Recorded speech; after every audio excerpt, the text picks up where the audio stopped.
मित्रांनो, तुमच्या लग्नाचा, तुमच्या धर्माचा आणि अगदी तुमच्या मुलाच्या धर्माचाही निर्णय एक नवीन कायद्यामुळे ठरू शकतो असं तुम्हाला सांगितलं तर हो, महाराष्ट्रात एक महाराष्ट्र धर्म स्वतंत्र कायदा 2026 लागू झाला आहे. पण हा कायदा नेमका आहे तरी काय? धर्म बदलण्यासाठी आता काय करावं लागणार?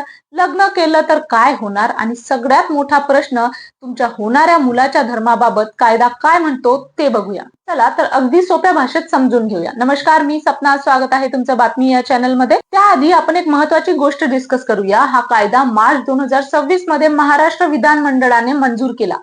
त्यानंतर राष्ट्रपती द्रौपदी मुर्मू यांनी 17 जुलैला मंजुरी दिली आणि तो राजपत्रात प्रसिद्ध झाला. म्हणजे 28 ऑगस्ट पासून लागू होणार असं नाही. उपलब्ध अधिकृत माहितीनुसार कायदा जुलैच्या शेवटी ऑगस्टच्या सुरुवातीपासून लागू झाला आहे.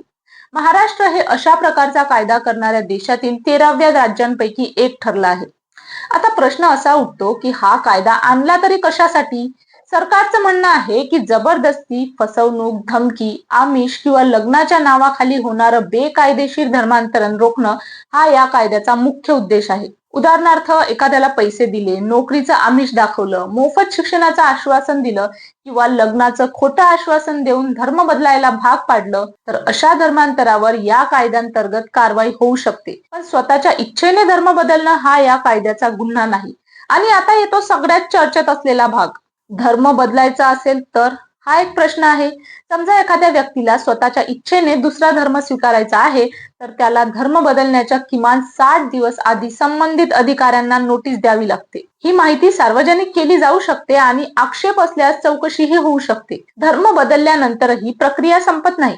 धर्मांतर झाल्यानंतर 21 दिवसाच्या आत घोषणा सादर करण्याची तरतूद आहे. म्हणजे थोडक्यात, धर्म बदलायचा असेल तर आता ही प्रक्रिया पूर्ण करावी लागणार आहे. धर्म बदलायचा असेल तर आता ही प्रक्रिया पूर्ण करावी लागणार आहे. आणि जर नियम मोडला तर?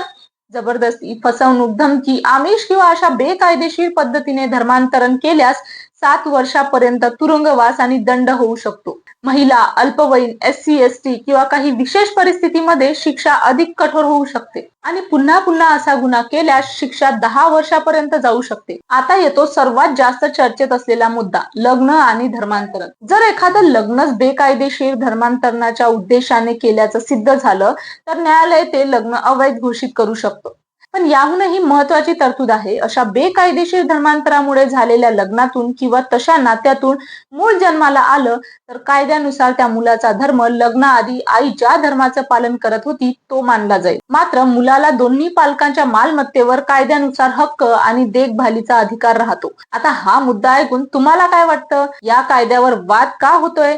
सरकारचं म्हणणं काय आहे? आणि या कायद्यावर वाद का होते? सरकारचं म्हणणं आहे, हा कायदा कोणत्याही एका धर्माविरोधात नाही. जबरदस्ती किंवा फसवणुकीने होणारं धर्मांतरण थांबवणं हा याचा उद्देश आहे. पण विरोधक आणि काही कायदे तज्ञांचा आक्षेप वेगळा आहे. त्यांचं म्हणणं आहे की 60 दिवसांची पूर्वसूचना, सार्वजनिक आक्षेप आणि चौकशीची प्रक्रिया एखाद्या व्यक्तीच्या खासगी निर्णयावर आणि धार्मिक स्वातंत्र्यावर परिणाम करू शकते. तसंच आमिष, अनुसूचित प्रभाव किंवा दिशाभूल यासारख्या काही संज्ञांचा गैरवापर होण्याची भीतीही व्यक्त करण्यात आली आहे. म्हणजे सरकार म्हणतं हा कायदा संरक्षणासाठी आहे, तर विरोधक म्हणतात यामुळे व्यक्तीचं स्वातंत्र्य मर्यादित होऊ शकतं. आता तुमचं काय मत आहे? जबरदस्तीचं धर्मांतरण रोखण्यासाठी असा कायदा आवश्यक आहे का, की धर्म बदलण्याच्या प्रक्रियेत सरकारचा हस्तक्षेप जास्त आहे? कमेंट मध्ये स्वतंत्र किंवा बंधन लिहा. आणि अशीच सोप्या भाषेत कायद्याची आणि राजकारणाची माहिती हवी असेल तर चॅनलला सबस्क्राईब करायला विसरू नका.